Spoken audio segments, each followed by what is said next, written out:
Bien, habíamos terminado en la mañana todas las diapositivas referentes a agricultura.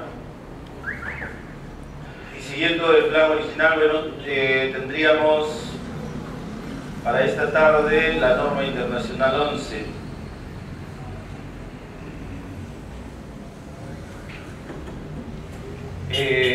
Estas láminas, como ya les he mencionado en la mañana, son láminas adicionales que se las estoy dejando aquí para que se las distribuyan. Algunas son un poquito pesadas, entonces he pedido que las jueguen en la página web del colegio, de manera tal de que ustedes puedan entrar desde cualquier punto de internet y bajarlos. Bien, ¿qué es lo primero que quiero mostrarles? Si vamos a hablar de la norma que implica el tema de construcción, debiéramos conocer qué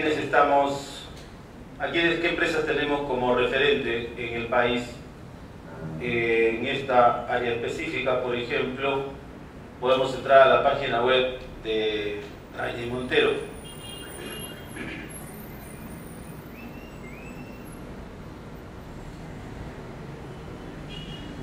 Dado que ustedes tienen aquí internet, vamos a poder entrar rápidamente.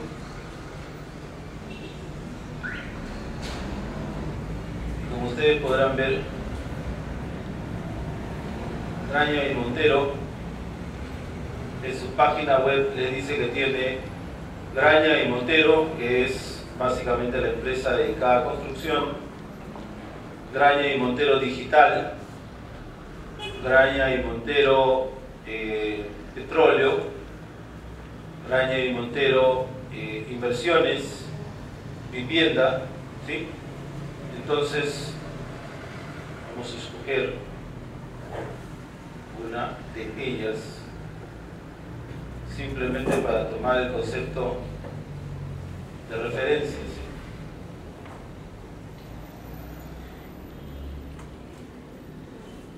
Construcciones.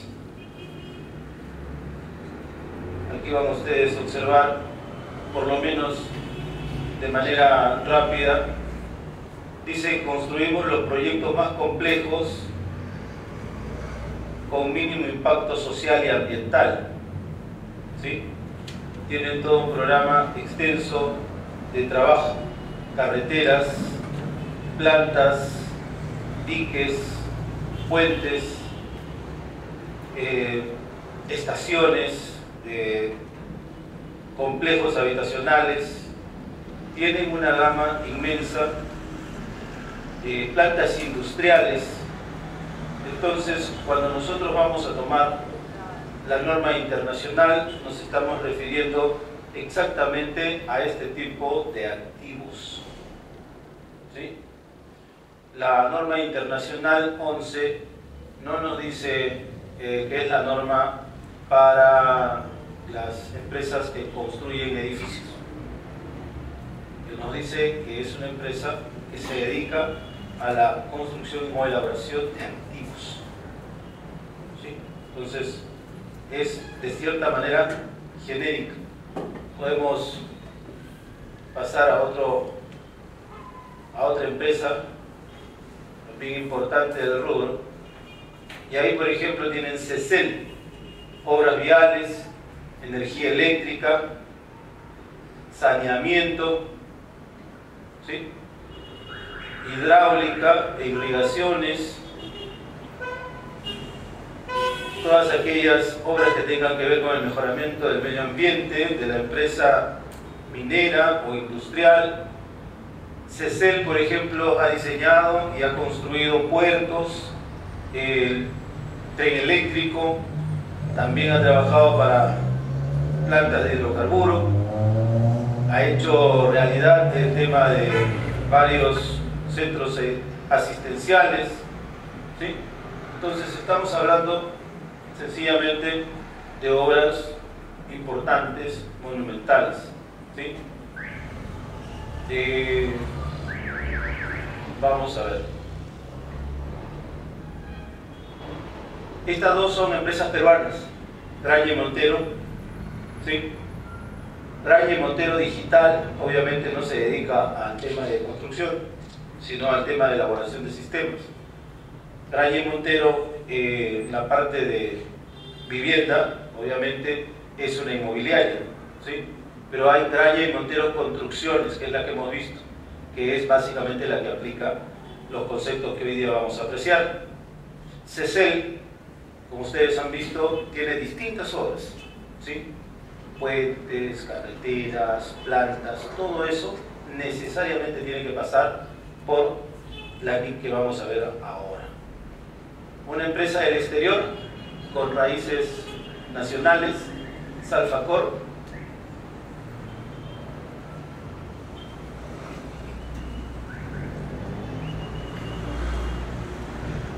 Salfacor es una compañía chilena, ¿sí? ¿Y por qué me he referido a Salfacor? ¿O por qué quiero traerla ante ustedes? Porque básicamente esta compañía acaba de comprar hace un año, escasamente año y medio, Hacker Belauchar, que es una compañía también constructora en Lima. Entonces,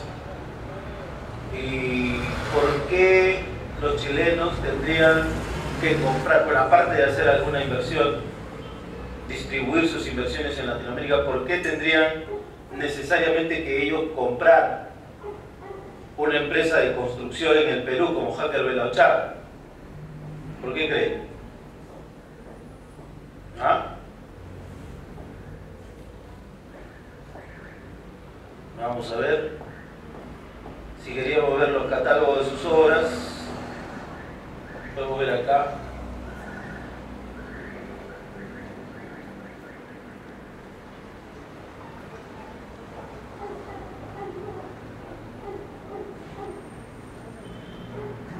Si estas son compañías chilenas, ¿a quiénes le van a construir?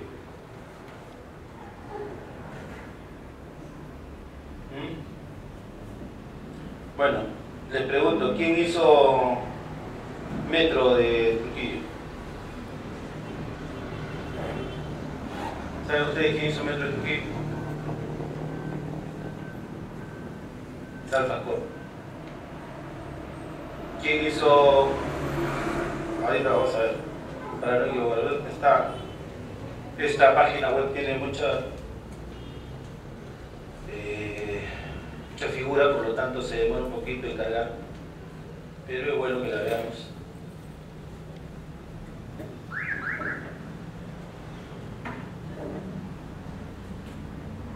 Bueno, lo que yo quería destacar era que,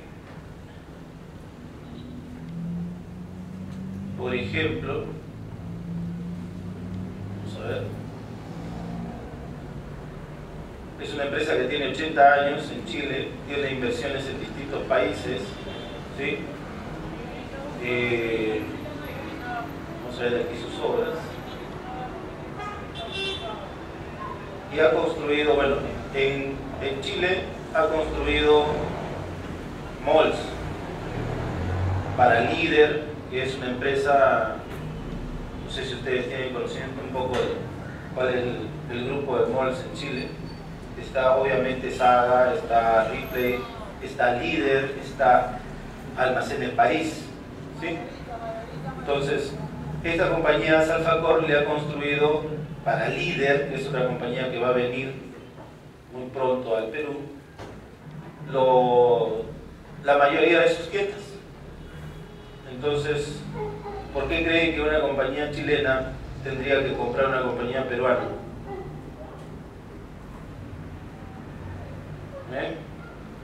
Porque evidentemente ellos en quién van a confiar. Bueno, acá tenemos algunas fotos de lo que ellos han colgado en su página web en minería y cemento, ¿no es cierto? Plantas de cemento, obras monumentales. Acá tenemos otro tipo de obras, ¿sí?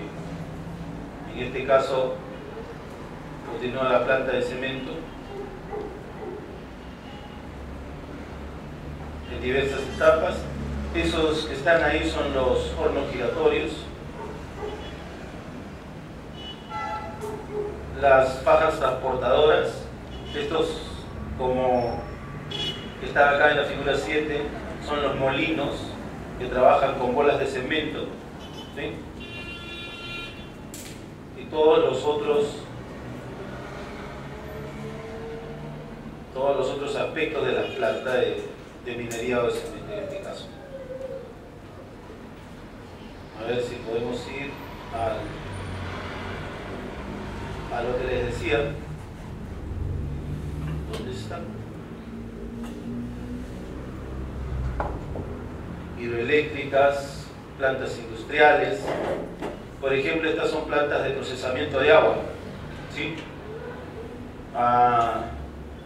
Aquí en Iquitos, una compañía de Lima está construyendo la planta de tratamiento de aguas residuales, ¿sí? Estamos hablando básicamente de 640 millones de soles. Entonces, las magnitudes en las cuales hablamos aquí son de alguna manera significativas, ¿sí? Mantenimiento industrial, desarrollo minero. Y si ustedes lo miran con detalle, en algún momento más obras civiles, ahí está. La tienda de Cencosud, ¿sí? Malls, centros comerciales, supermercados. Esta es en Chile.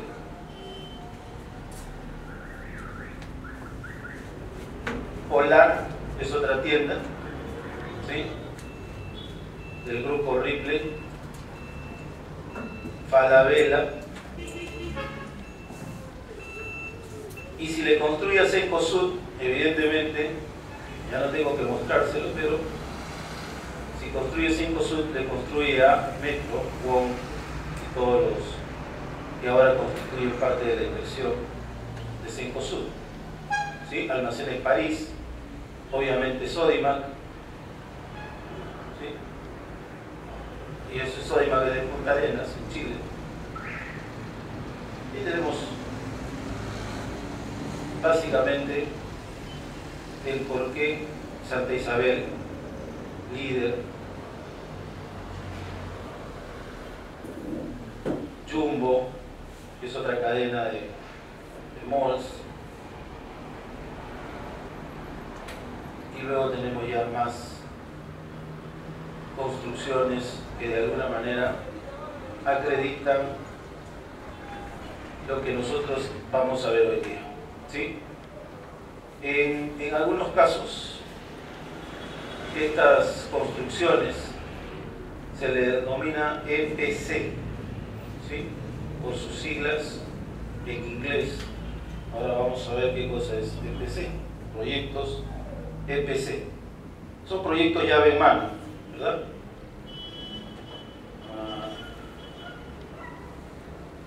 Creo que por aquí estaban las fotos de ustedes.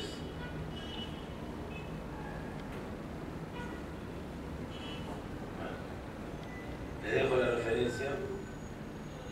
Créanme que yo lo vi, pero ahora no le... Ok. Entonces veamos. Contrato de construcción internacionales, EPC, llave en mano. Proyectos en los que el contratista asume el total responsabilidad de la ejecución con poca participación por parte del cliente.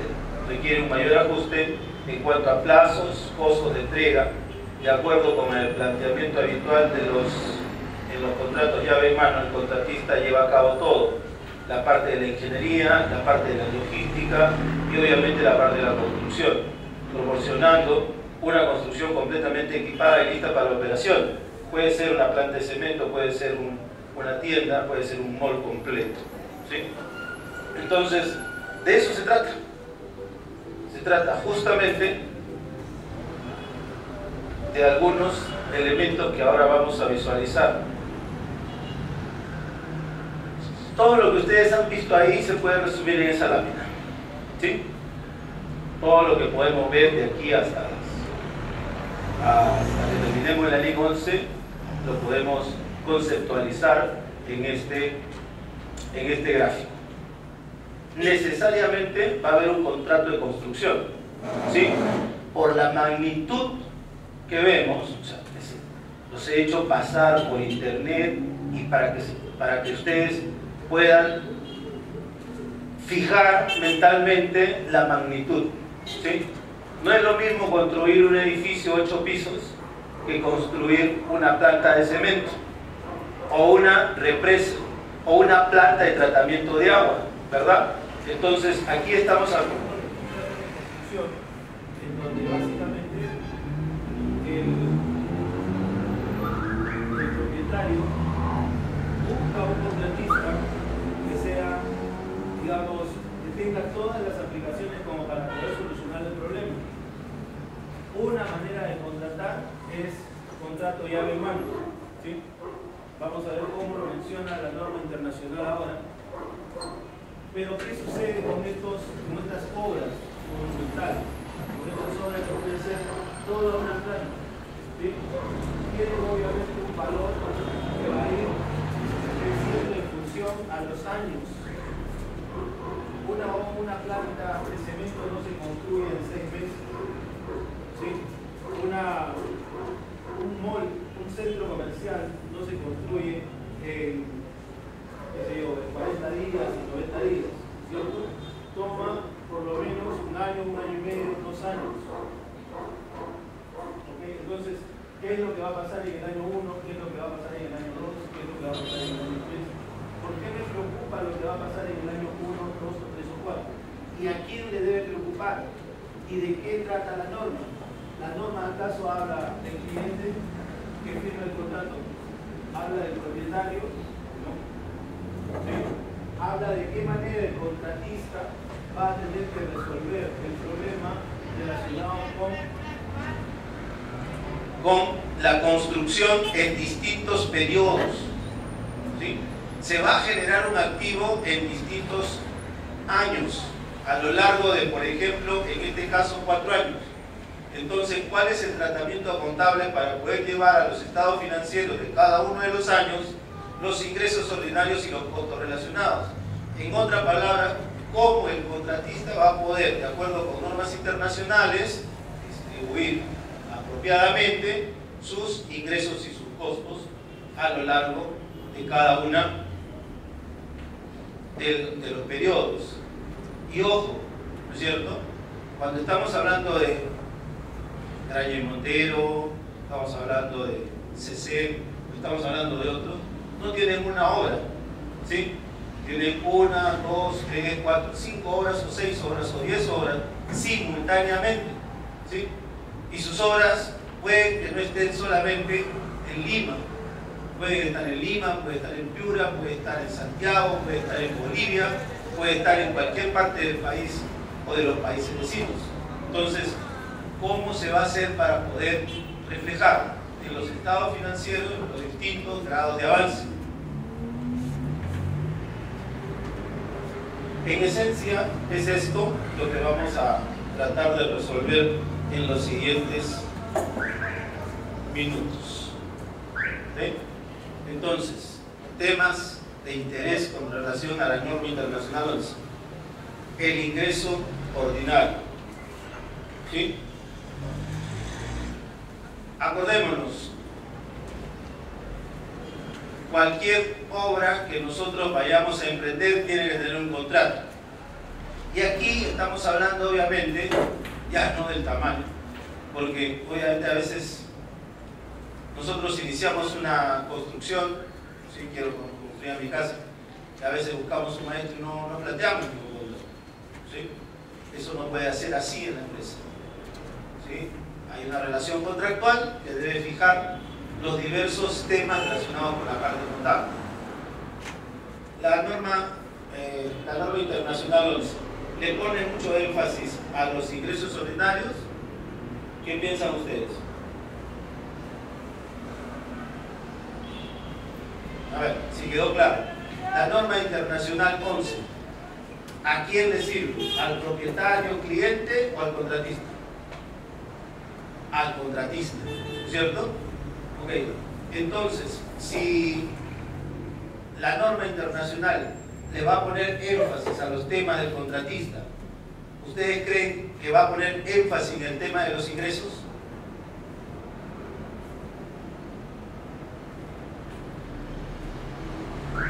Claro que tiene que poner énfasis en el tema de los ingresos. ¿Cuál es el problema que acabamos de ver? ¿Cómo tengo que distribuir los ingresos y sus costos relacionados a lo largo del periodo? Entonces, la pregunta cae por su propio peso. ¿Dirá algo la norma internacional con respecto a los ingresos ordinarios de un contrato de construcción? No. ¿Por qué? Nos podemos pasar buscando todos los artículos de la norma internacional y los ingresos ordinarios no fija cuáles son. Se va a preocupar de los costos, porque en función a los costos le va a decir qué costos son los que ingresan, qué costos son los que no ingresan, y sobre los costos va a fijar un criterio. Cuando decimos que fija un criterio, ¿a qué nos estamos refiriendo? Que va a fijar un ratio. Ese ratio, ¿sí?, como ustedes lo ven ahí, va a ser el criterio para reconocer los ingresos. Cuando yo hago un contrato, por ejemplo, hacemos un contrato para cualquier cosa, ¿sí? Los ingresos van a estar bien definidos, de eso nos preocupamos todos, ¿no es cierto? ¿Cuánto me vas a pagar por construir un edificio, un conjunto de edificios junto al aeropuerto? 30 millones de dólares. Eso es 30 millones de dólares. Yo ya tengo claro y lo que voy a firmar es eso. Me vas a pagar 30 millones de dólares. ¿Cómo me lo vas a pagar? ¿Cómo van a ser los adelantos? Ese es el tema de caja, ¿no es cierto? Entonces, va a haber un monto que es contractual. Por eso es que la norma internacional no se fija mucho en el monto total de los ingresos ordinarios, porque no está la norma para determinar cuál es el problema en caja, sino está para determinar cuáles son los ingresos. ¿Y cómo va a determinar el porcentaje de ingreso que le corresponde al periodo? Por los costos. ¿Sí? ¿Por qué por los costos? ¿Por qué se imaginan que va a ser por los costos? Yo tengo un contrato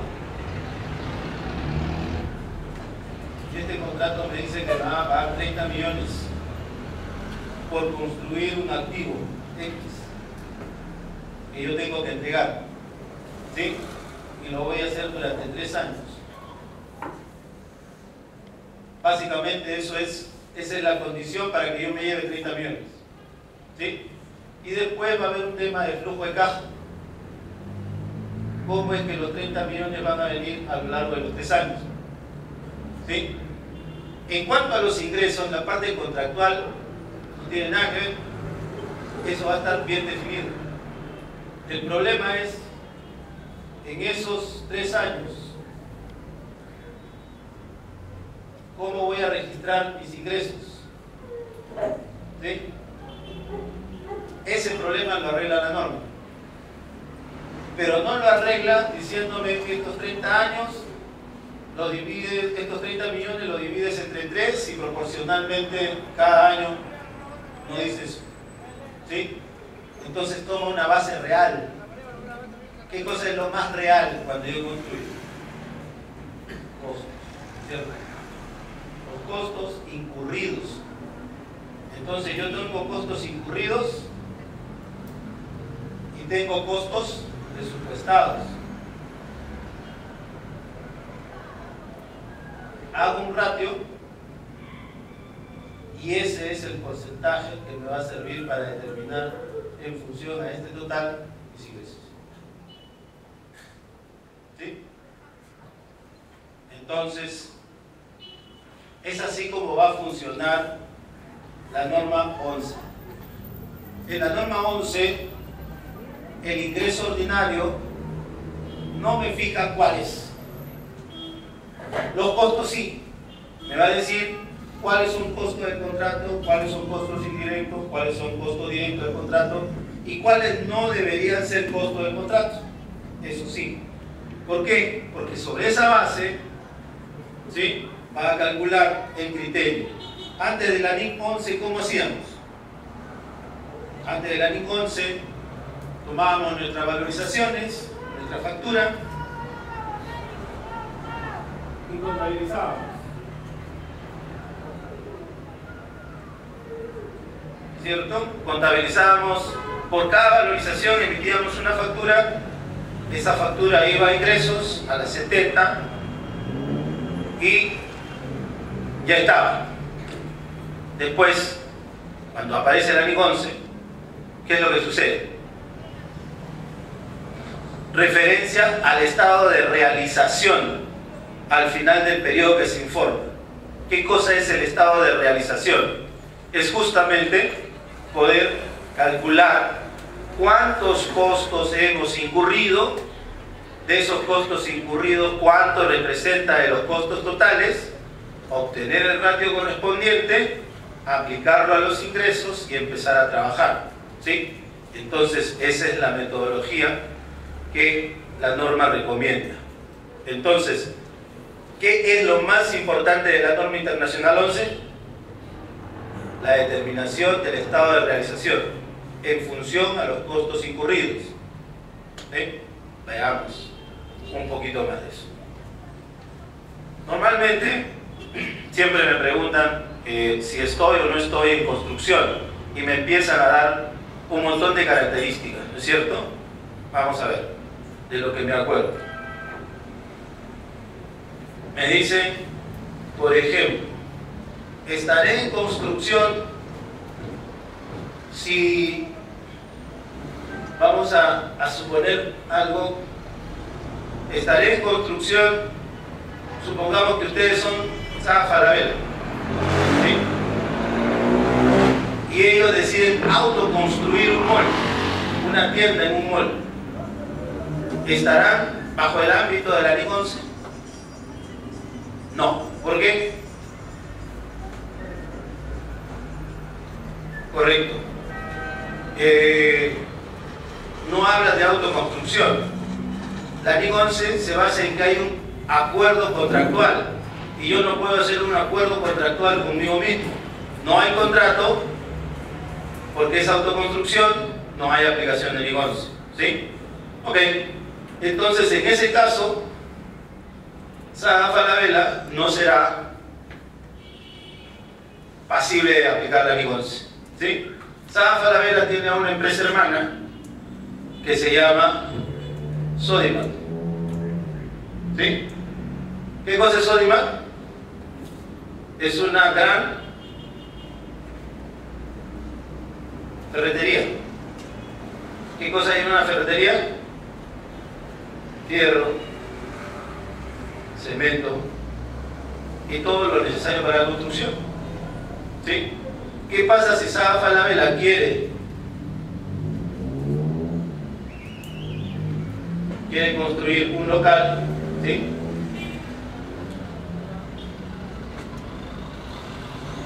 y contrata a una empresa constructora, pero le dice: a través de Sodimac te voy a dar los materiales, tú solamente vas a poner mano de obra, gastos indirectos de fabricación, ¿sí?, y Sodimac te va a dar los materiales directos e indirectos. Sodimac estará en construcción. Ojo que aquí podemos tener un contrato, ¿no? Vamos a tener un contrato en donde le digo cuál es la relación entre cada uno de ellos. ¿Sodimac estará en construcción? No. ¿Por qué? Aquí aparece una palabra clave. Construcción es una actividad de servicio, ¿sí? yo doy el servicio de construcción, ¿correcto? Entonces, si ustedes se fijan en el clasificador internacional, en el CIU, ¿sí? Construcción está en el área de servicio. La norma nos dice que construcción es servicio. Servicio que se refleja en un contrato, ¿sí? Y Sodimac, ¿qué está proporcionando? Bienes. Entonces seguirá siendo una ferretería, un proveedor, ¿sí? El contrato de servicio estará acá. Él será el constructor, ¿sí? Entonces, eso es una modalidad de contratar, ¿correcto? Y puede ser también de que no intervenga Sodimac y este señor incluya la ingeniería, el diseño, los materiales, ¿no es cierto?, la logística, que vendría a ser justamente conseguir todos los materiales, ¿sí?, y la construcción. Entonces, con mucha más razón, tiene que haber un contrato y este señor estaría brindando el servicio de construcción, ¿sí? Entonces, construcción es un servicio. ¿Qué servicio me va a proveer? La construcción de un activo, ¿sí? ¿Qué más me dice? Necesariamente contractual. Entonces tenemos elementos: 1, el contrato; 2, el servicio, ¿sí? Y aquí viene el último tema. Este señor, el constructor, va a tener, vamos a decir, sus estados de resultados por el año 1, el año 2, el año 3, ¿sí? Entonces, ¿cómo quedan los conceptos relacionados de la NIC 18? ¿De qué trata la NIC 18? Ingresos ordinarios. ¿Cómo queda la NIC 18? ¿Por qué nos tenemos que salir de la NIC 18? Sí.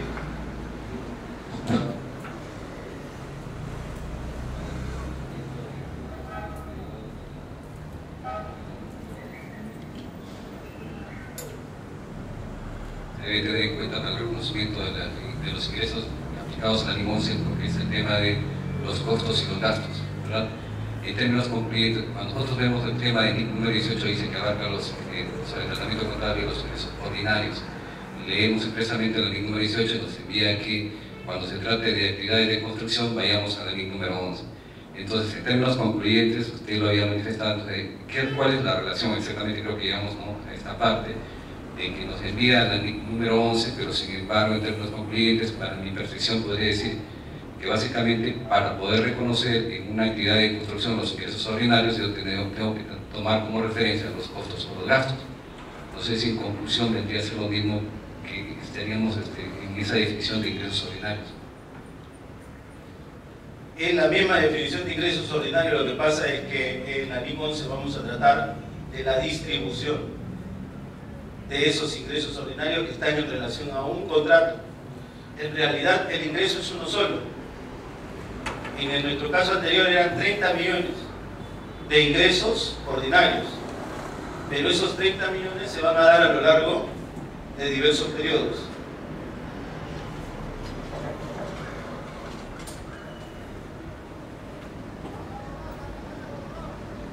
La pregunta que hizo yo lo había tomado ese mismo enfoque, por eso le dije que sí tenía que ver con esta cosa. Entonces, avancemos. ¿Qué otros puntos de interés?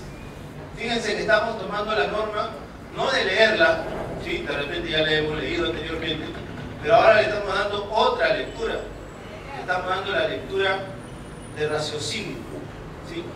¿Qué pasa con la norma y por qué la norma? ¿Qué es lo que nos va a dar y qué es lo que tenemos que encontrar dentro de la norma? Hay otro elemento que vamos a ver luego, ¿sí?, Cuando habla de costos relacionados, a ver si me siguen todos. Y esto ustedes se van a acordar rápidamente, ¿no es cierto? Costos. Tenemos esta mesa. ¿Sí? En esta mesa yo puedo definir cuánto hay de madera y de fórmica, ¿no es cierto? Fórmica es la placa que va encima y la madera o madera es el elemento que le da estructura a esta mesa. Si yo sé cuánto vale el pie cuadrado de fórmica y cuánto vale la madera, puedo definir cuál es el costo de esta mesa en ese elemento, en el elemento del material utilizado, ¿no es cierto? Y como elemento que se distingue claramente en el producto final, ¿cómo será? ¿Material directo o material indirecto?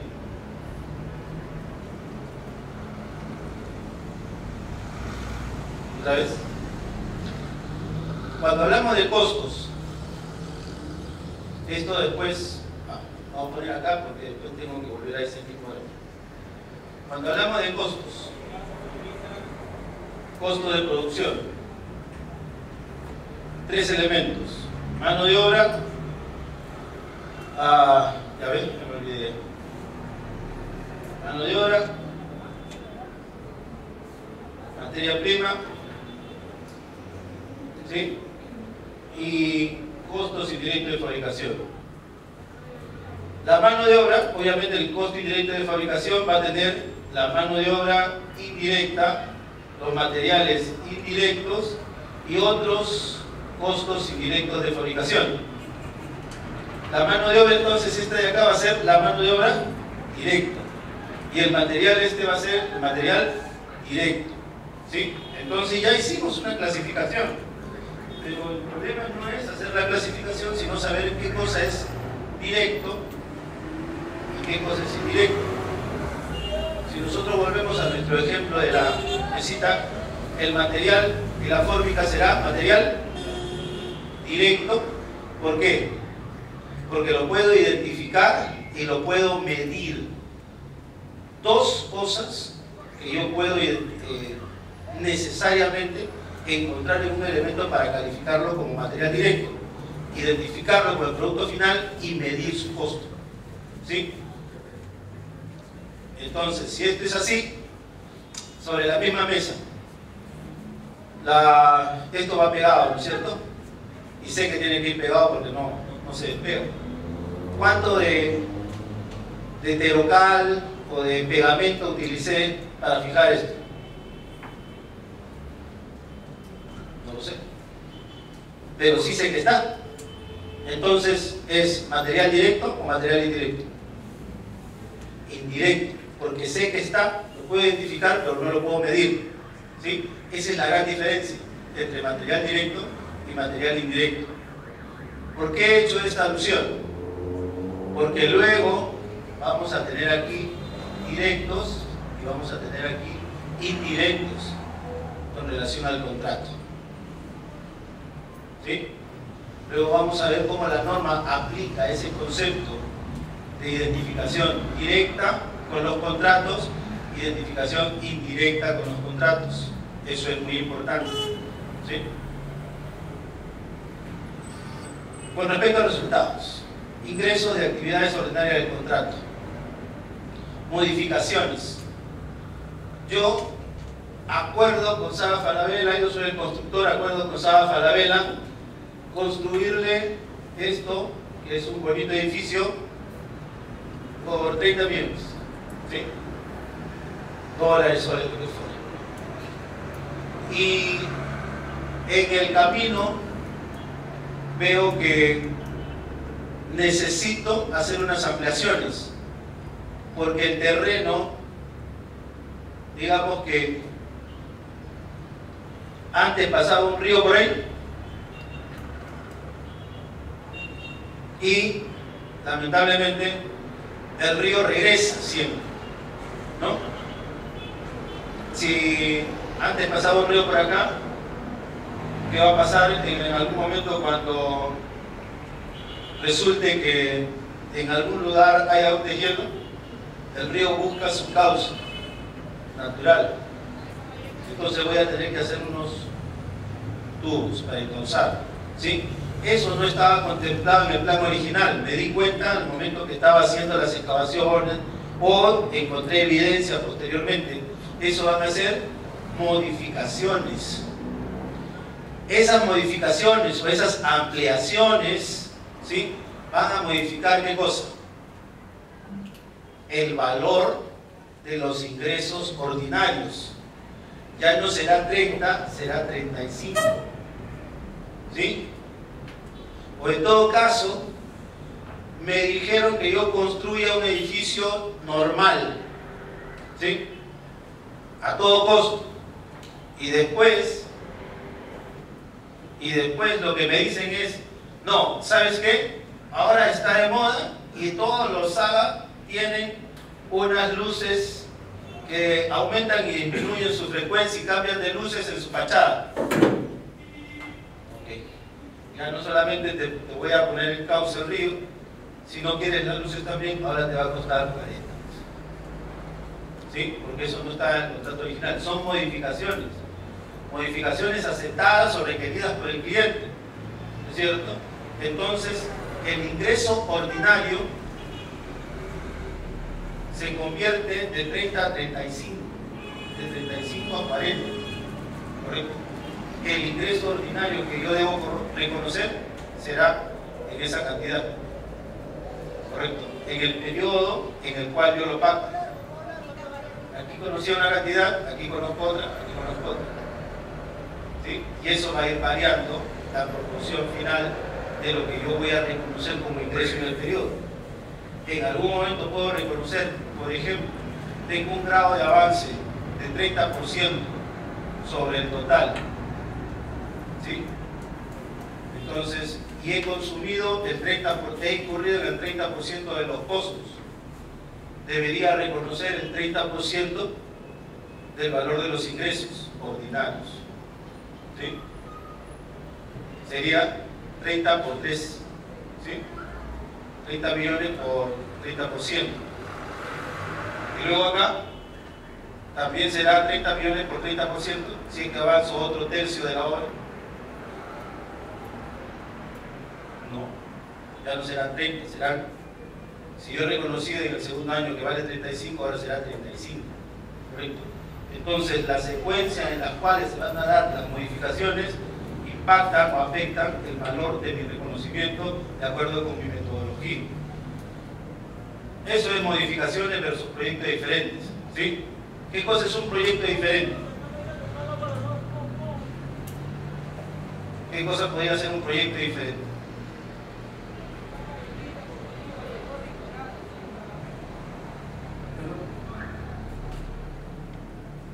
Por ejemplo,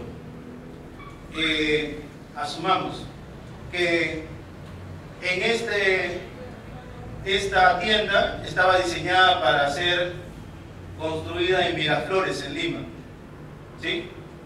Y el parqueo de los autos iba a ser en el último piso, ¿sí? Iba a haber un acceso interno de los autos para que los autos se estacionen en el último piso, ¿sí? Pero luego vieron de que el piso no era conveniente y que de alguna manera de repente el peso iba a desequilibrar el tema de la construcción, hay un riesgo, ¿sí? Entonces, ¿qué me dicen? Tengo que construir el parqueo alrededor, no tengo espacio, ¿sí? Ok, si no tengo espacio, debo comprar un inmueble al costado y allí construir el edificio de parqueos y hacer un puente entre los dos edificios para que la gente que estacione su auto pase a la tienda. ¿Será un proyecto diferente o será una modificación? El edificio, ¿será un proyecto diferente o será una modificación? ¿De qué dependerá que sea una modificación o un proyecto diferente? Eso también lo dice la norma, ¿sí? Si si no están relacionados, son proyectos diferentes. ¿Correcto? Vamos a decir, muchas veces, y esto sucede, tenemos ahí algunas preguntas relacionadas, ¿no? Yo estoy construyendo, termino de construir Saga Falabella en Miraflores, ¿sí? Digamos que no pasó nada de esto, construí bonito esto, terminé a tiempo, tengo una buena referencia con Saga Falabella, y por lo tanto me dicen, oye, tenemos que remodelar la tienda de La Molina, hazte cargo. Y yo me llevo, Saga Falabella es el cliente, le quiero servir, y empiezo a trabajar en el proyecto de La Molina. ¿Sí? Miraflores y La Molina son dos proyectos para un mismo cliente. ¿Serán lo mismo? Ojo que en uno he construido y en el otro estoy remodelando. ¿Serán lo mismo? No, ¿cierto? Entonces, vamos a ver también por qué no es lo mismo en esos casos. Cuando hablamos de modificaciones, tenemos que hablar de modificaciones y proyectos diferentes. De una vez vamos a dar la alternativa. ¿Cuándo sería un proyecto diferente? Una modificación que origine en el contrato.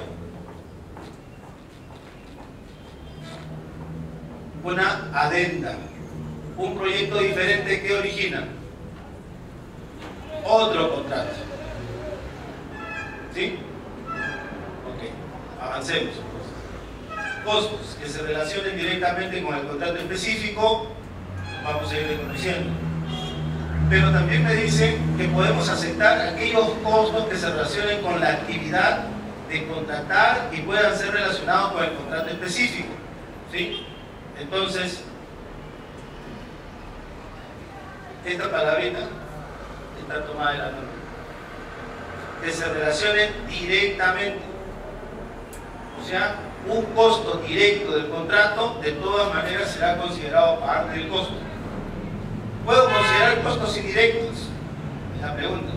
La respuesta sería sí, siempre y cuando se relacionen con la actividad de contratar y puedan, ojo, puedan ser relacionados con el contrato específico. ¿Cómo es que hago factible este puedan? ¿Cómo es que debo hacer para que este puedan se convierta en un deban? ¿Entendieron? ¿Sí? ¿Cómo es que puedo convertir esto en un costo del contrato? Cuando diga que se relacione con la actividad de contratar y deban estar relacionados con el contrato específico.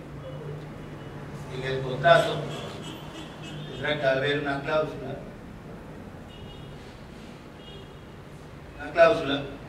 que se referencie a este tipo de cosas. ¿Sí? O cualquier otro costo, en este caso indirecto, que se pueda cargar al cliente bajo cualquiera de los términos pactados. En ese caso generaríamos una adenda. ¿Sí? Si no lo hubiera, y si está relacionado, y si el cliente lo reconoce, hacemos una adenda. Puede ser que ya esté la cláusula. Interpretamos la cláusula el cliente y yo y tenemos un costo adicional indirecto. ¿Sí? Entonces, los costos del contrato pueden ser directos o indirectos.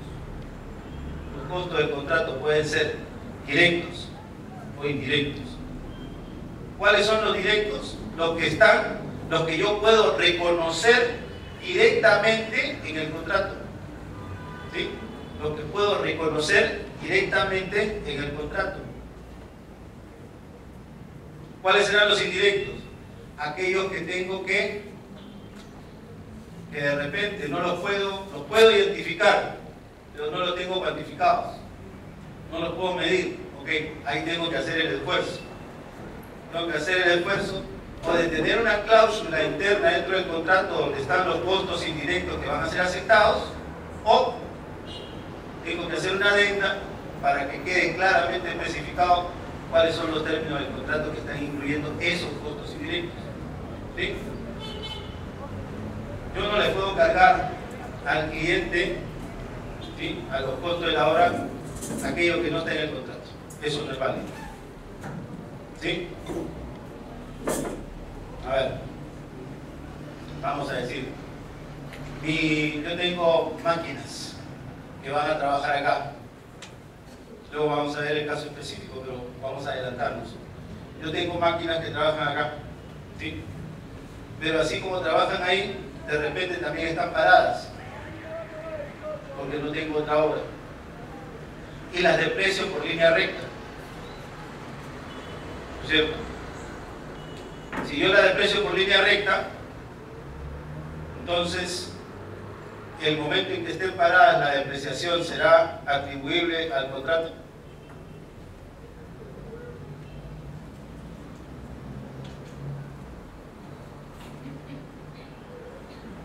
Vamos a decir, una retroexcavadora, ¿sí?, que tiene que hacer las zanjas. Las zanjas las hago en 2 meses, pero yo tengo la retroexcavadora en el año. 2 meses ha estado dedicada a este trabajo de San Falabella. Nosotros 10 meses de depreciación, ¿se lo puedo cargar al contrato de San Falabella? No. ¿Cierto? No, definitivamente no. Primero porque el cliente no me va a aceptar en ningún contrato que yo le cargue mis ineficiencias. Nadie. ¿Sí? A ver, pongámonos en un sano juicio. ¿Ustedes dejarían que en algún contrato que manden construir le carguen sus ineficiencias? No. Entonces, es una ineficiencia para mí tener un activo y no usarlo. Entonces yo no le puedo trasladar al contrato las ineficiencias. ¿Sí? Otra lámina. Los ingresos y costos tienen que ser medidos con fiabilidad, con referencia al estado de realización de la actividad producida por el contrato al final del periodo. ¿Sí? Estos costos y los ingresos que están relacionados con el estado de realización tienen que ser medidos con fiabilidad.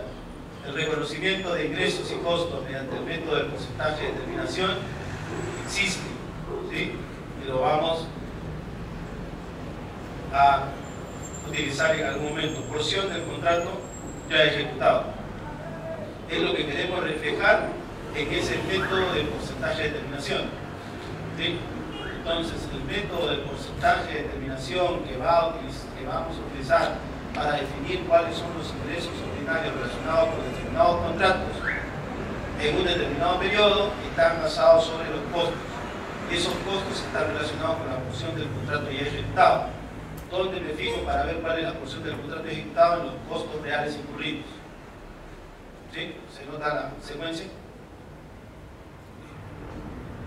Nuevamente, ¿y los ingresos?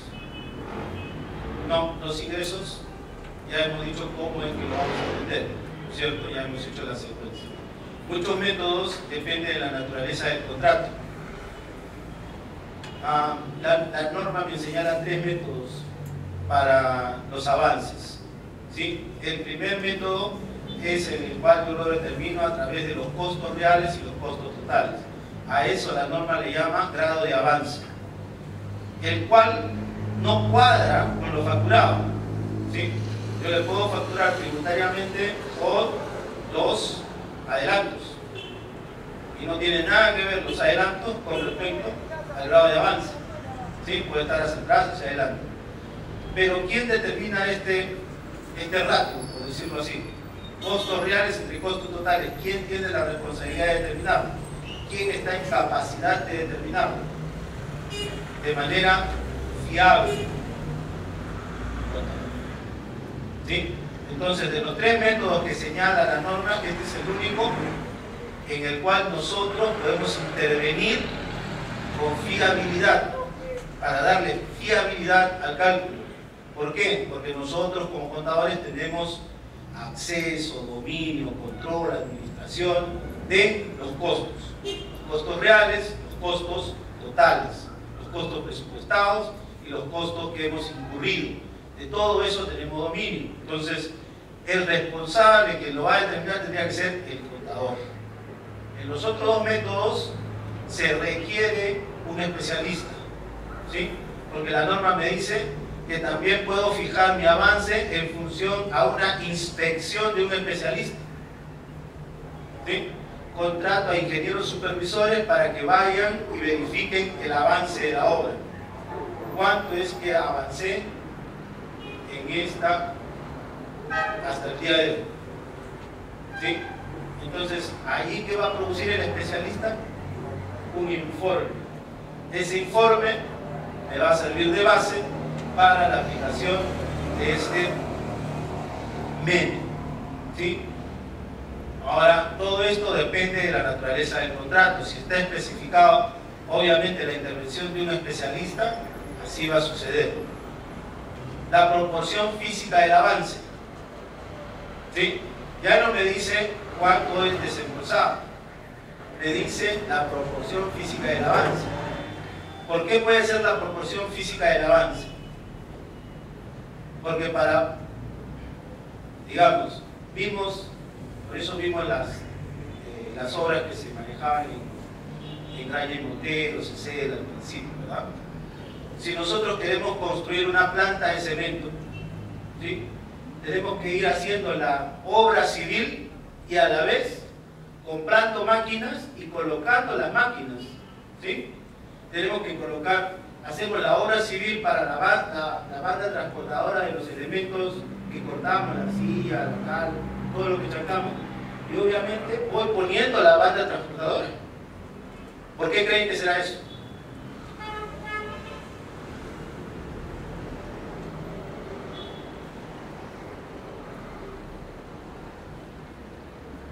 Les doy otro ejemplo para que me contesten. No se entiende, me contagio. Si ustedes me ven que yo salgo de aquí caminando, es porque soy sonámbulo. O sea, si me quedo dormido, pues, ¿cómo hay un poquito de aire? ¿Podemos abrir las ventanas? ¿Podemos abrir las ventanas? Porque yo también estoy. Y ahí no funciona. Helados, podemos traer helados. Ok, entonces decíamos, fíjense la tercera opción, la proporción física del avance, lo determina un especialista en función a un informe técnico, ¿no es cierto? Por ejemplo, yo estoy haciendo una clínica y tengo que poner un tomógrafo axial, hago la obra civil y después que termino la obra civil quiero meter el tomógrafo axial, no voy a poder, ¿sí? Evidentemente tengo que hacerlo, tengo que poner el tomógrafo axial y hacer la construcción de obra civil en su última parte para que este quede. Ahora, ¿cómo lo saco para repararlo? Ahí está otro tema que tiene que ver con la obra civil, ¿sí? Entonces, evidentemente hay una proporción física de avance indistinto. Por ejemplo, si es el contrato llave y mano, yo te doy a ti el dinero para que compres los equipos. La plata que te he dado y los equipos que has comprado es muy diferente al avance físico. Porque ya tú trajiste el tomógrafo axial, trajiste el ascensor para los 7 pisos de la clínica, compraste todo. Casi de los 30 millones que te di para hacer la clínica, ya te di 28. Pero de esos 28, ¿no es cierto?, 25 están en máquinas. Y el avance de la obra. Entonces, pueden ser distintos enfoques, ¿correcto? Entonces, fíjense ustedes, cuando traten de leer la norma, piensen en obras monumentales, porque así está pensada la norma. Está pensada para obras monumentales. La proporción física de avance es diferente al tema de la inspección física del especialista, porque ahí muchas veces decimos, pues es lo mismo, que parece que, ¿cómo es diferente la inspección al avance físico? Sí, puede ser muy diferente, ¿sí?, dependiendo de la naturaleza del contrato. Correcto.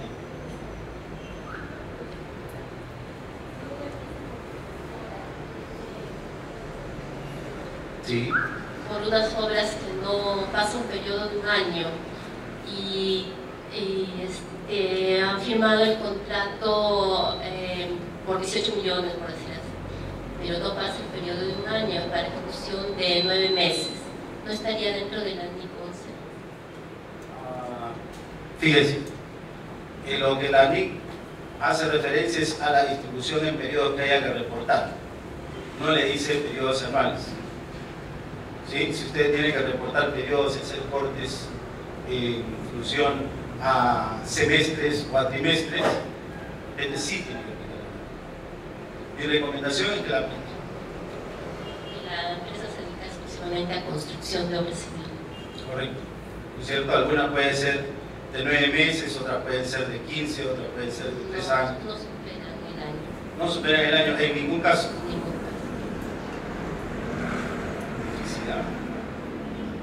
No son obras... son obras de construcción civil, son carreteras, de saneamiento, pero no superan el año. Es mantenimiento, no construcción de carretera. Hay algunos proyectos que son mantenimiento. Sí. Eso sí le creo más, porque una carretera no creo que la hagan en 9 meses. De rehabilitación. La rehabilitación, correcto. Rehabilitación, mantenimiento, sí, ¿no es cierto? Ok. En ese caso, a ver, vamos a poner dos escenarios primero. Si yo tuviera solamente ese tipo de obras y me voy a dedicar a obras que no pasen el año, entonces yo no tengo problema con la distribución, correcto, a pesar de que puedan haber periodos interinos en las cuales sí necesito. Pero si yo tengo un mix de obras que superan el año y otras que no superan el año, yo creo que de todas maneras tendríamos que aplicar los criterios de distribución, aun cuando se trate de periodos intermedios. Se tendría que determinar los costos para reconocer el ingreso. Valorizaciones. Depende de la valorización. Valorizaciones y tus definiciones con respecto a los grados de avance. ¿Sí? Ahí yo me iría por el tema de costos, básicamente, por el método A que sucede. Porque ahí el trabajo es netamente del contador. Cualquier integración de un especialista te va a incrementar los costos innecesariamente, porque no quieres hacer la distribución entre periodos largos, sino entre periodos interinos. ¿Sí? Okay. Entonces, la valorización, ojo, es criterio tributario. ¿Sí? No tiene que ver con la norma. Los anticipos no necesariamente reflejan el grado de avance. Puede que sí, puede que no. No necesariamente reflejan el periodo o el grado de avance. Para recordar entonces, ingresos, precios fijos, los adicionales, la suma alzada, los costos relacionados con el contrato, aquellos indirectos que han sido imputados y cualquier otro que esté relacionado que el cliente me vaya aceptando. Y obviamente incluido en el contrato. Vamos a ver. Si los presupuestos son menores y tienes eficiencia, las diferencias se contabilizan. Vamos a decir, el avance del gasto en el presupuesto es 30%. O sea, este año, el primer año, yo dije que iba a avanzar el 30%. Y el avance real es 20%. El 20% se difiere. Si se compró material y no se usó al 31 de diciembre, al término del periodo, ¿en costo o en gasto? A ver, respuestas.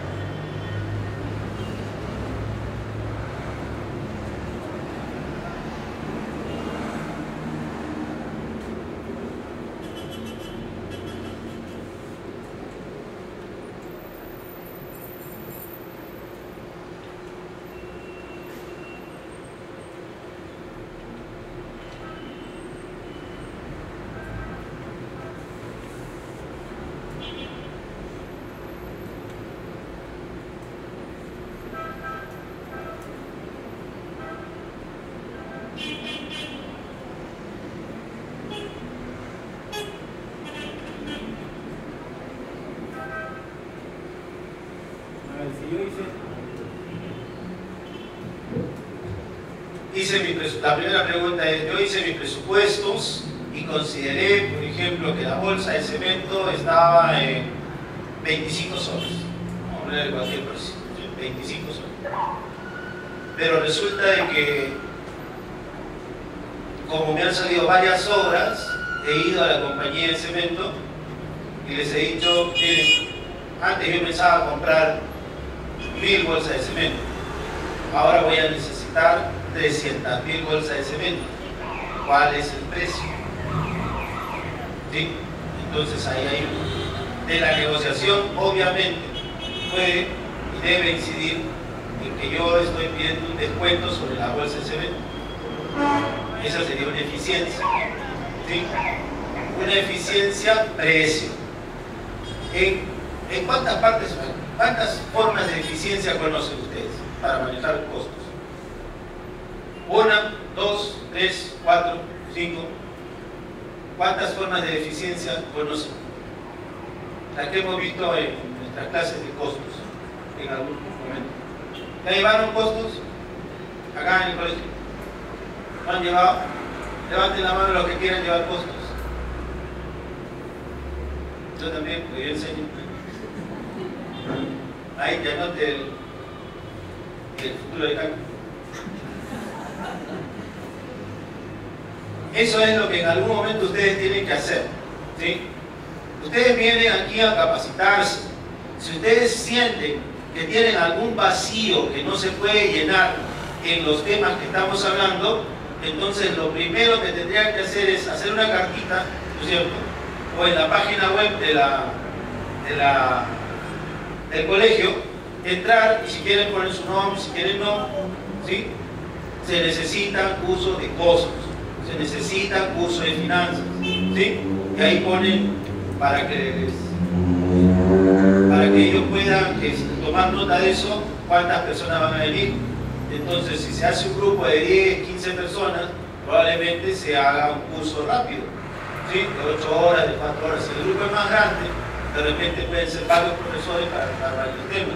Entonces, el colegio está dispuesto a invertir en capacitación. Obviamente ustedes cargarán con una parte del valor del costo, ¿no es cierto? Pero eso es lo que necesitamos. Ustedes vienen y yo los veo desde la mañana y las semanas anteriores que he podido venir, en las oportunidades anteriores que he venido, los veo un poquito de duda en algunas cosas, ¿sí?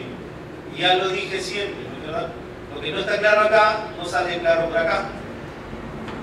Entonces, el colegio, si está haciendo este esfuerzo, nada le cuesta hacer un esfuerzo adicional. Pero eso tiene que partir de ustedes también. Entonces, nada, a la hora de la encuesta, al reverso, si no le están preguntando qué curso quisieran que posteriormente se dicten, ustedes libremente anoten, ¿no es cierto? Le dan un curso de finanzas corporativas, de finanzas básicas. Necesitamos un curso de costos industriales, de costos de servicios, de costos, etc. ¿No es cierto? Eso, porque el colegio está para servir. El colegio no existe si no es de ustedes, ¿sí? El colegio no son los delegados, el colegio es un ente electo, el colegio son ustedes. Sin ustedes no hay colegio, ¿sí? Entonces, sáquenle provecho. Sí, en la página web del colegio hay un enlace para consultas y preguntas. Pueden hacer sus sugerencias al decano, porque eso llega directamente al decano. Pueden pedir los cursos que desean que se dicten, ¿no? De todo tipo, costos, finanzas, profesor, ¿no? Y para tomarlas en cuenta en la página web. Bien, entonces con las eficiencias, dos tipos nada más, dos, ¿sí? Acuérdense, cada vez que les pregunten algo en contabilidad, la respuesta es 2 o 3, ¿sí? ¿Cuántas formas dividimos los costos directos y indirectos? ¿Sí? ¿De qué otra forma dividimos los costos fijos y variables? ¿No es cierto? O sea, siempre es 2 o 3. Porque ¿cuáles son los elementos del costo? Mano de obra directa, materiales directos, costos indirectos de fabricación. ¿Cuáles son los costos indirectos de fabricación? Mano de obra indirecta, material indirecto y otros costos indirectos de fabricación. ¿2 o 3? ¿Sí? Eso es lo que hacíamos en plagio, nos acordamos bien. Todo entraba en el papelito de datos. Ya. Entonces, los que no hacían ni los plagios, ya. Que se van a acordar. Entonces, si los presupuestos son menores y tienen eficiencia, las eficiencias pueden ser de precio, ¿sí? O de cantidad. No hay nada en la contabilidad que no sea un valor. Y el valor es una multiplicación de P por Q. Entonces, las variaciones tienen que ser en P o en Q. Nada más. ¿Sí? Entonces, ¿cuál sería una primera eficiencia? La que yo les estaba narrando, ¿no es cierto? Voy a comprar materiales y aprovecho la compra en volumen. Y la compra en volumen, obviamente, no me va a generar una eficiencia en cantidad. Me va a generar una eficiencia en el precio. ¿Sí? Entonces me dan un descuento en el valor unitario de la bolsa de cemento. En vez de comprar 1000, ahora voy a comprar 50.000 bolsas. Evidentemente voy a generar una eficiencia. ¿La diferencia se contabiliza? Igual, ¿no es cierto? Yo programé, por ejemplo, para construir el primer piso, una determinada cantidad de horas de mano de obra directa. Horas de mano de obra indirecta, ¿qué cosa es? P o Q. ¿Cómo establezco el costo de la mano de obra directa? P por Q. ¿Qué cosa es Q? El número de horas. ¿Y qué cosa es P? El valor de cada hora. ¿No es cierto? Entonces puedo tener eficiencia en P, puedo tener eficiencia en Q. ¿Sí? En el precio, obviamente, ya no le puedo bajar más el valor de un obrero, ¿no? Tengo un piso que está señalado por dispositivos legales, ¿sí? Ya no puedo ser más eficiente que los dispositivos legales, eso se llama explotación. Entonces, ahí no. Pero sí puedo ser eficiente en la cantidad de horas. Cuando se hizo el proyecto, definimos que el primer piso, lo que les decía, necesitaba por lo menos 400 horas. ¿Sí? Pero he controlado eficientemente, he supervisado apropiadamente, no ha habido ningún accidente, no ha habido huelgas, no ha habido problemas y he terminado en 300 horas. Ahí es una eficiencia en cantidad, ¿no es cierto? Si los presupuestos son menores y si los presupuestos ejecutados, ¿no es cierto?, son menores y tenemos eficiencia, la diferencia se contabiliza.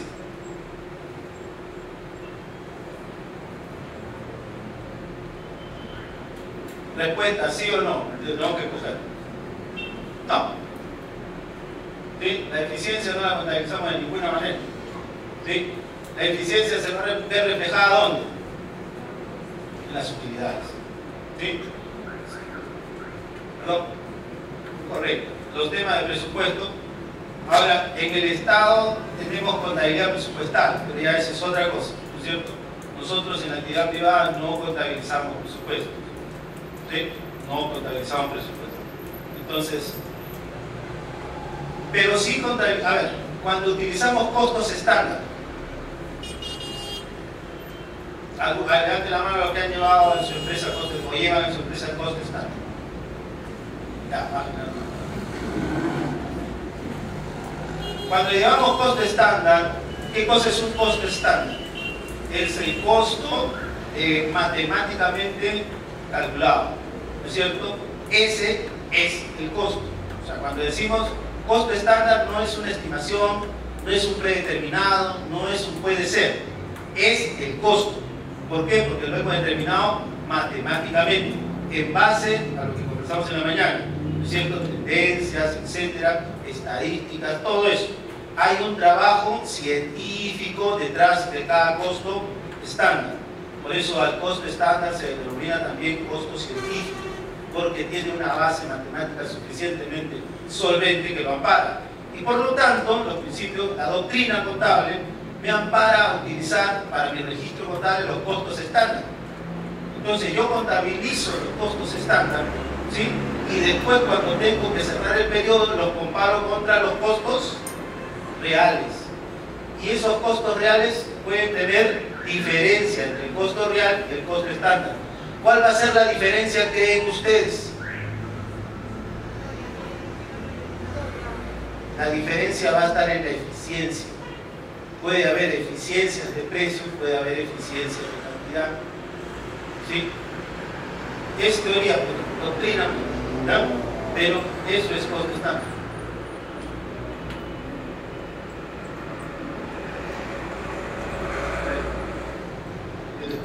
Cuando usted se refiere a los costos estándar, está dado prácticamente similar a la evaluación también de los costos por coeficiente técnico. Se han sido matemáticamente determinados, o sea, costo estándar es doctrina, ¿cierto? Yo cada vez que aterrizo el costo estándar en alguna empresa lo puedo llamar como mejor me parezca. Claro, bueno, es similar, por lo cuanto los costos técnicos, ¿de dónde los tenemos? En el mercado, por eso. Ah, es distinto. Es distinto, porque ahí no hay una elaboración matemática con respecto a. De repente hay un promedio, de repente hay un acercamiento, un tema de esos. Que ya en la mañana vimos que la tendencia puede ocurrir dos cosas, ¿no? Curva normal, puede tener una desviación estándar. En cambio, en el costo estándar, acuérdate, el costo estándar, por definición, es el costo, por eso lo contabilizamos. O sea, la certeza, la desviación estándar del costo con respecto al costo real tiene que ser 0.0000000 algo. Disculpe que yo me refiero a lo siguiente, mire. Está bien lo que usted dice, ¿no? Es el costo que razonablemente está dado por la norma.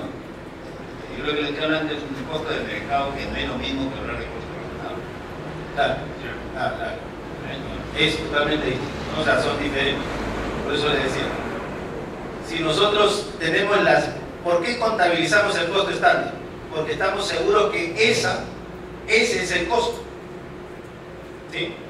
Si no estuviésemos seguros de que ese es el costo, no lo podríamos contabilizar.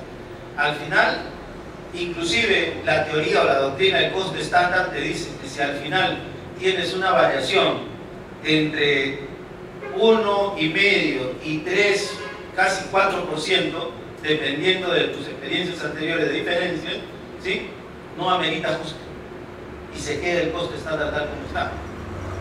Eso lo utilizan compañías internacionales, ¿sí? Para efectos tributarios ya es otra cosa, ¿sí? Para efectos hasta ahora no he visto que en la SUNAT haya aceptado costo estándar para la determinación de los ingresos, ¿sí? Ellos piden costos reales, pero cuando se trabaja en empresas multinacionales ellos no van a estar esperando la determinación del último sol que se gasta. Simplemente determinan los costos estándar para los...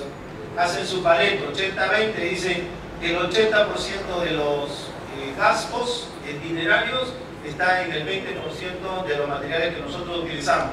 Calculen el costo estándar para el 20% y yo tendré la seguridad sobre el 80%.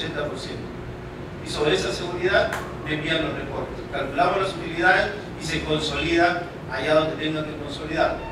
¿Sí? Ojo que esa es una manera en doctrina totalmente distinta de trabajar. ¿Sí? Ok.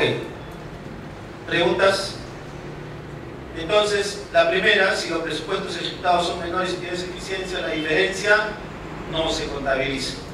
Avance el presupuesto. Si yo he avanzado 30, ¿sí? O debería haber avanzado 30 y mi avance real es 10, el 20% se difiere. No nuevamente, porque el tema estás hablando de presupuesto, ¿no? La tercera, si se compró material y no se usó,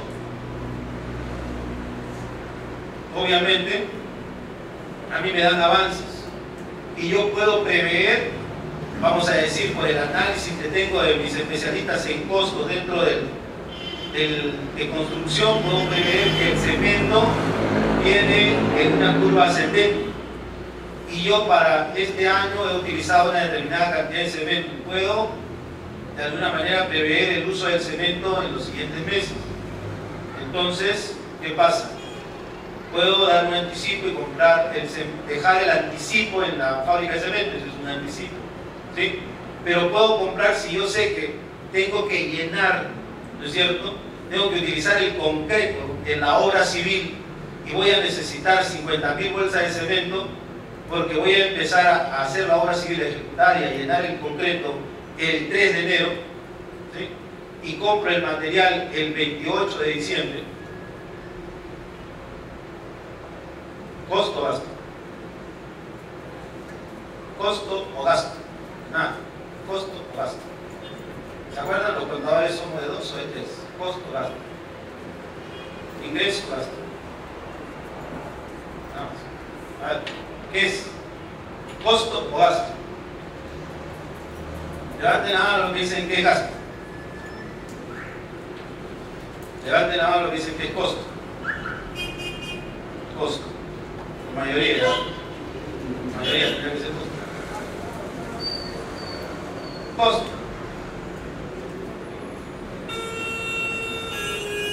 Se compró cemento, material directo. ¿Qué es costo o gasto? Es costo. ¿Sí? Ahora fíjense. ¿Por qué creo que algunos no han levantado la mano? Por lo siguiente. Porque cuando nosotros acostumbramos a llevar contabilidades de obras, ¿sí?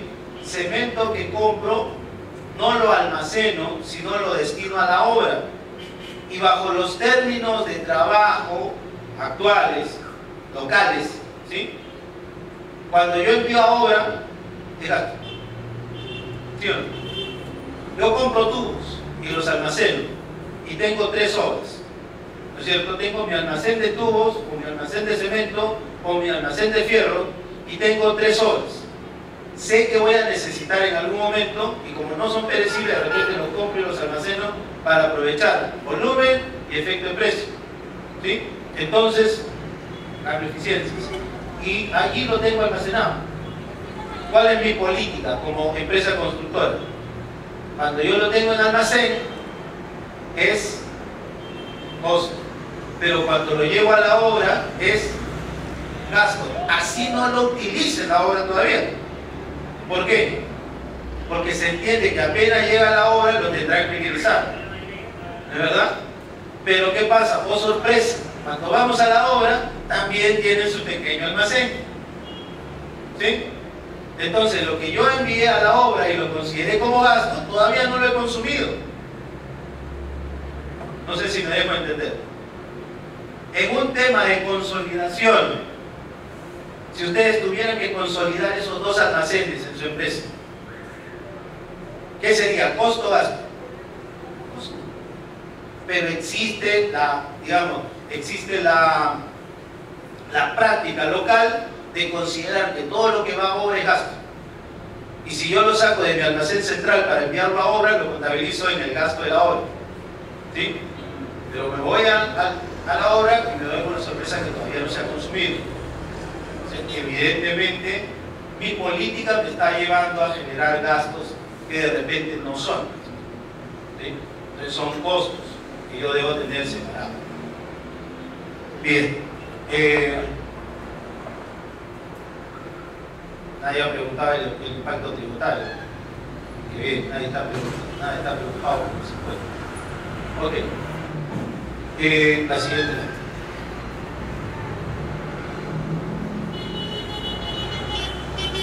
Preguntas. Hasta aquí, de todo lo que hemos conversado. ¿Existe valorización sin contrato? ¿Sí o no? ¿Existe valorización sin contrato? No, ¿no es cierto? ¿Se incluyen en los costos generales de administración? Pregunta, ¿sí o no? No. ¿Los gastos de venta se incluyen en los costos del contrato? No. ¿Sí? No, siempre y cuando yo no lo haya pactado así con el cliente. ¿Sí? Si yo lo logro eso esté dentro del contrato, evidentemente voy a poder cargarlo a los costos. Investigación y desarrollo. De manera genérica, la norma me dice que siempre y cuando esté considerado en el contrato, sí. Contrario censo, si no está en el contrato, no. Depreciación en línea de renta, infrautilización. Ya pusimos el ejemplo. ¿Sí? La infrautilización de los activos que están depreciados bajo línea de renta, ¿esa depreciación será cargada a los costos de la obra? ¿Sí? No. La infrautilización estará cargada, sí, no. No, nada más. Equipo no asignado al proyecto. ¿Sí? Yo tengo 200 obreros y aquí podemos hablar no de equipo de personas, sino de equipo de máquinas. ¿Sí? Tengo 3 retroexcavadoras y asigno al proyecto 2. Una retroexcavadora la tengo en almacén y tiene su depreciación. ¿Esa depreciación podrá ser cargada como costo de la obra? Evidentemente no. ¿Sí? Desembolsos previos. Y este es un buen tema. ¿Sí? Hablábamos en el caso que estábamos aquí, que yo termino de hacer el edificio de Saga Falabella en Miraflores. ¿Sí? Y me tienen en muy buena estima, así es que yo seguramente seré asignado a trabajar otra obra de Saga Falabella. Y en tanto, ¿sí?, el gerente de operaciones de construcción o de ampliaciones de tiendas me dice: oye Cholo, anda, y he aprovechado una oferta terrible junto al Saga de Trujillo. Hemos comprado un lote y tenemos que hacer una ampliación. Derrúmbate esa casa porque está al costado. ¿No? Entonces, ¿lo tumbo? Sí, túmbalo. Y tú, para quedar bien con Saga, te pones los zapatos y te vas corriendo a tumbarlo. Lo tumbas, no hay contrato. Yo ya hice desembolsos, ¿no es cierto? Como contratista vine a Trujillo, vi, esa es la casa, contraté el personal, contraté las máquinas, lo tumbé, lo dejé planito, ¿sí? Le hice su muro todavía para que la municipalidad no lo multe, ya está, ¿sí? Horas mano de obra, horas de mano de obra directa, materiales directos, costos indirectos, fue todo. Hice desembolso relacionado con una entidad previa, ¿sí? Pensando en que si yo lo tumbo, de repente me dan la obra de construcción. Pensando que después esos costos los puedo cargar al contrato de construcción. Pensando. Pero no hay contrato. Desembolsos previos no formalizados. ¿Sí? Hay que tener mucho cuidado con ese tema. ¿Sí? Muchos de los problemas que hemos tratado de resolver en algún momento con alguna empresa constructora, ¿sí?, está en ese sentido, desembolsos previos no formalizados. ¿Sí? El entusiasmo es mucho muchas veces, y el entusiasmo con plata nuestra, mejor no, ¿cierto? Que sea entusiasmo con plata de ellos, sí, ahí está. Mucho entusiasmo de parte de ustedes, sí, pero desembolsos previos no formalizados van a tener que ser considerados como gastos, ¿sí? ¿Y qué pasa, por ejemplo, si voy, este ejemplo que acabo de poner, derrumbo esa casa en noviembre, ¿sí? En diciembre me dicen: Cholo, tienes que comértela nomás porque no va a haber contrato hasta febrero, porque en Chile se han ido de vacaciones todos los ejecutivos y Saga no va a formalizar nada hasta febrero, próximo año. Entonces lo contabilizo como gasto y después empiezo a tocar la puerta y le digo: ya está, 15 de enero. Sí, en febrero. Oye, ya está. Sí, a fin de mes. Fin de febrero. Oye, ya, firma, acá está el contrato. Me dan el contrato para construir, pero yo ya lo cargué a gastos el año pasado. ¿Sí? Y eso podría haber sido un gasto necesario para la obra que yo tengo contratada ya en febrero. ¿Qué es lo que ha pasado ahí? los desembolsos previos me van a distorsionar la contabilización de los contratos bajo el mismo concepto. Es así de sencillo. Entonces, mientras no haya una formalización, evidentemente no podemos asumir desembolsos previos, trabajos. ¿Sí? Porque tributariamente y contablemente eso tendrá que ser gasto. Si no hay contrato, es gasto. ¿Sí? Si se formaliza el contrato después del periodo de corte, lamentablemente ya hemos distorsionado todo. ¿Sí? ¿Está claro usted?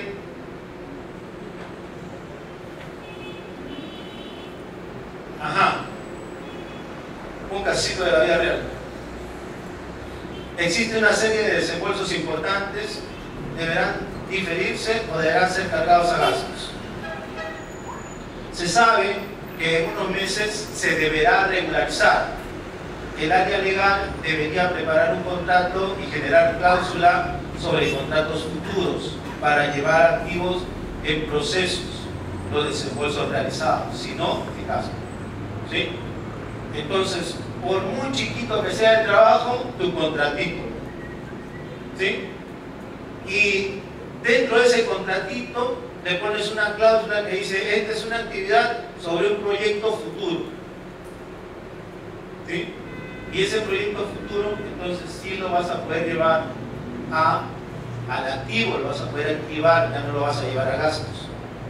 ¿Qué pasa si el contrato se firma después que se envía gastos? Lo que habíamos conversado, ¿no? Efecto los estados financieros, los resultados subvaluados para el periodo siguiente, pierde comparabilidad con el ejercicio siguiente. ¿Sí? Entonces, eso es de esa manera. ¿Alguna pregunta hasta ahí? ¿Todo va muy claro hasta ahora? Qué bueno. Y esta es un poco la lámina de lo que ya habíamos conversado, ¿no es cierto? Costo directo, costo indirecto. Costo directo siempre y cuando sea identificable y medible. La mesa, ¿recuerdan? La madera, lo puedo identificar, lo puedo medir, entonces directo. El barniz que yo uso en la madera, no lo puedo identificar porque lo veo, está barnizada, está charlada, ¿sí? Pero no puedo cuantificarlo, no lo puedo medir, entonces el barniz será indirecto. La lija lo puedo identificar, ¿sí? Cuando es un escritorio de madera, sé que esa madera para ser barnizada, pulida y presentada la han tenido que lijar, pero ¿cuánto de lija se utilizó? No lo sé, no lo puedo medir, no lo puedo cuantificar, por lo tanto la lija será indirecta. Los costos indirectos se aplican, ese es un buen tema de costos. ¿Sí? Permítanme solamente esta y la siguiente lámina y después nos vamos a... Entonces, los costos indirectos, ¿cómo se van al producto?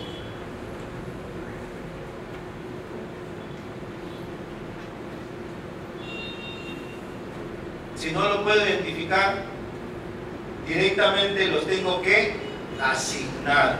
¿Sí? Esa asignación le llamamos distribución. ¿Cuántas bases de asignación o de distribución conocen para llevar los costos indirectos hacia los productos? Vamos a ver. Una botella de agua es un producto. Aquí hay costos directos y aquí hay costos indirectos, ¿cierto? El supervisor de la planta de producción de esta botella de agua, ¿qué cosa es? ¿Mano de obra directa o indirecta? Indirecta, porque sé que debe haber un supervisor, pero no sé cuánto tiempo le ha puesto a supervisar este producto. Es indirecto, ¿sí? Entonces, como es indirecto, ¿cuántas? Y así va a haber toda una bolsa que se llama, porque ahorita acabamos de identificar la mano de obra indirecta, pero va a formarse toda una bolsa de materiales indirectos y otros costos indirectos de fabricación. ¿Qué tenemos en otros costos indirectos de fabricación? Por ejemplo, si hablamos de la línea de producción, la depreciación de la máquina que sirvió para hacer este producto, ¿sí? Entonces estará la depreciación, estarán los arbitrios municipales relacionados con la parte física de la planta, etc. varios de los costos indirectos de fabricación. Se suman y suponiendo que nosotros hacemos agua, hacemos gaseosa, ¿sí? Y tenemos, solamente para decir, tenemos la gama de agua, ¿sí? Tenemos, ¿cuánto es esto? 625 mililitros, tenemos medio litro, tenemos litro y tenemos litro y medio, diferentes productos de una misma gama. ¿Cómo hacemos para asignar los costos indirectos a cada uno de esos productos? Porque obviamente no se les va a ocurrir a ustedes que todos los costos indirectos se van a ir a un solo producto, ¿cierto? Todos los costos indirectos tienen que ser asignados de alguna manera para que impacte en cada producto, ¿sí? Y así tengamos un costo razonable. ¿Cuántas bases de asignación o distribución conocen?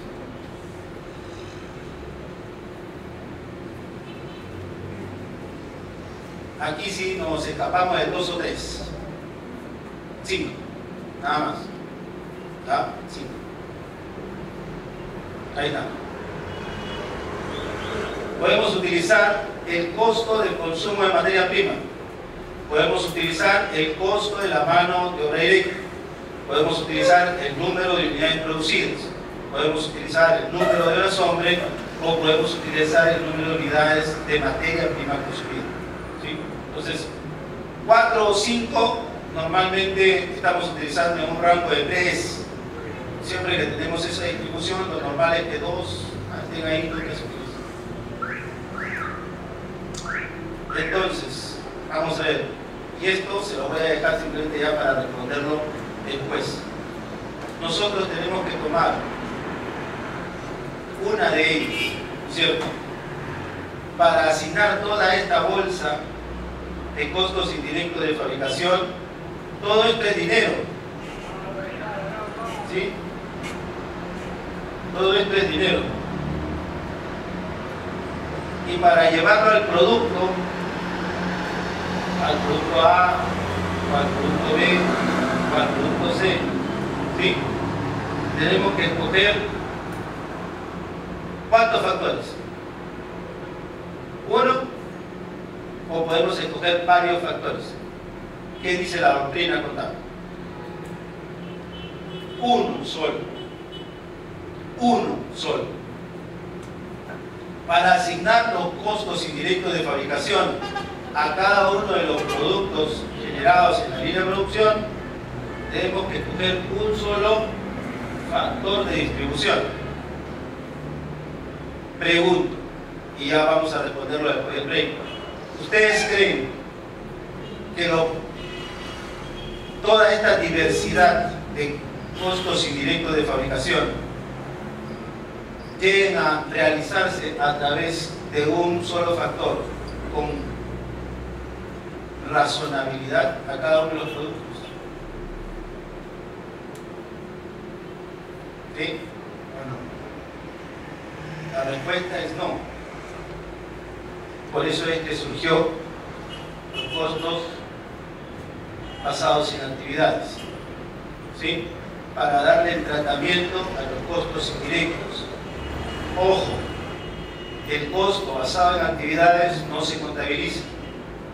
El costo basado en actividades es una herramienta administrativa que me da razonabilidad en la distribución. ¿Por qué no lo utilizamos para la contabilización? Porque los costos basados en actividades cometen el crimen más grande para la contabilidad. Suman costos y gastos. Costos y gastos indirectos y los distribuyen. Por eso es más acertado en su distribución. Por eso lo utilizamos como herramienta administrativa y por eso no lo vamos a aceptar nunca como la parte contable.